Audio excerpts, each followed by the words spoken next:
ప్రార్థన చేసుకుందాం. కృపా కనికరం గల దేవా, నీ బంగారు పాలకు వందనాలైనా మరోసారి వాక్యం ద్వారా నాతో మాతో మాట్లాడండి, మీరే మహిమ పొందండి. అందరిని దీవించండి, రక్షించండి.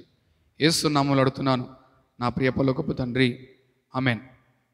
మత్తయి సువార్త 14వ అధ్యాయం 13 గమనిస్తే అండి, యేసు ప్రభువారు ఏకాంతముగా ప్రార్థన చేయుటకు అరణ్యంలోకి వెళ్ళినట్టు చూస్తాం.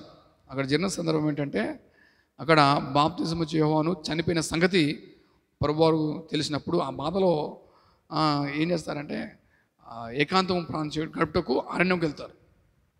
సో మన జీవితంలో ఎన్నో కష్టాలు వస్తాయి, ఎన్నో బాధలు వస్తాయి, ఎన్నో అవమానాలు వస్తాయండి. వచ్చినప్పటికీ భయపడకుండా వాటి నుండి బయటకు రావాలంటే ప్రభువారు నేర్పిస్తుంది ఏంటంటే, ఏకాంతముగా దేవునితో గడిపినప్పుడు వాటి నుండి బయటకు రావచ్చు, లేవనెత్తబడవచ్చు, వీ కెన్ రికవర్.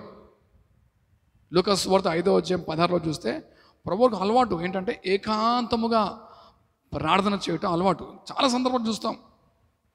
యేసు ప్రభువారు అంత బలమైన పరిచర్య ఎలా చేయగలిగారు, శోధకుడిని సాతాను ఎలా జయించగలిగారు అంటే కారణం ఏంటంటే ప్రార్థన. నిజంగా ఏకాంత ప్రార్థన చాలా చాలా ప్రాముఖ్యమైనదండి. ప్రభువారు మత్తయి సువార్త 6వ అధ్యాయం 6లో అంటారు, మీరు ప్రార్థన చేయనప్పుడు గదిలోనికి వెళ్ళి తలుపు వేసుకొని ప్రార్థన చేయని అంటాడు.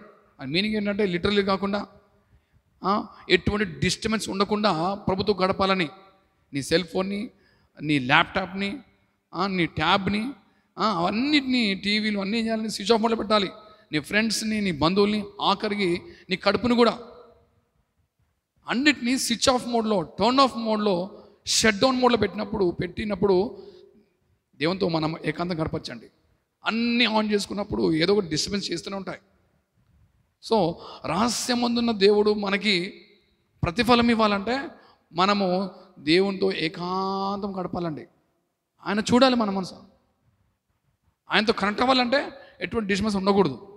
సో ప్రభువారు నేర్పిస్తున్న పాఠం ఏంటంటే, మనము జయ జీవితం పొందుకోవాలంటే, మనం రికవర్ అవ్వాలంటే, మనం దేవునిలో గొప్పగా ఎదగాలి, దేవుని కొరకు బలంగా వాడబడాలి అంటే మనము ఏకాంత ప్రార్థన చాలా ప్రాముఖ్యమైనదని ప్రభువారు తెలియజేస్తున్నారు. అదేవిధంగా ఎటువంటి బాధలున్నా, ఎటువంటి ఇబ్బందులున్నా, కుంగిపోయినా, అవమానకరమైన జీవితం జీవిస్తున్నప్పటికీ దాని నుండి బయటికి రావాలంటే ఏకాంతంగా దేవునితో గడిపినప్పుడు దేవుడు తప్పగా లేవనెత్తాడు, బలపరుస్తాడు, నడిపిస్తాడు. అంటే మా కృప దేవుడు దయచేయను గాక. ప్రార్థించుకుందాం. పరమ తండ్రి, నీ కొందనాలు.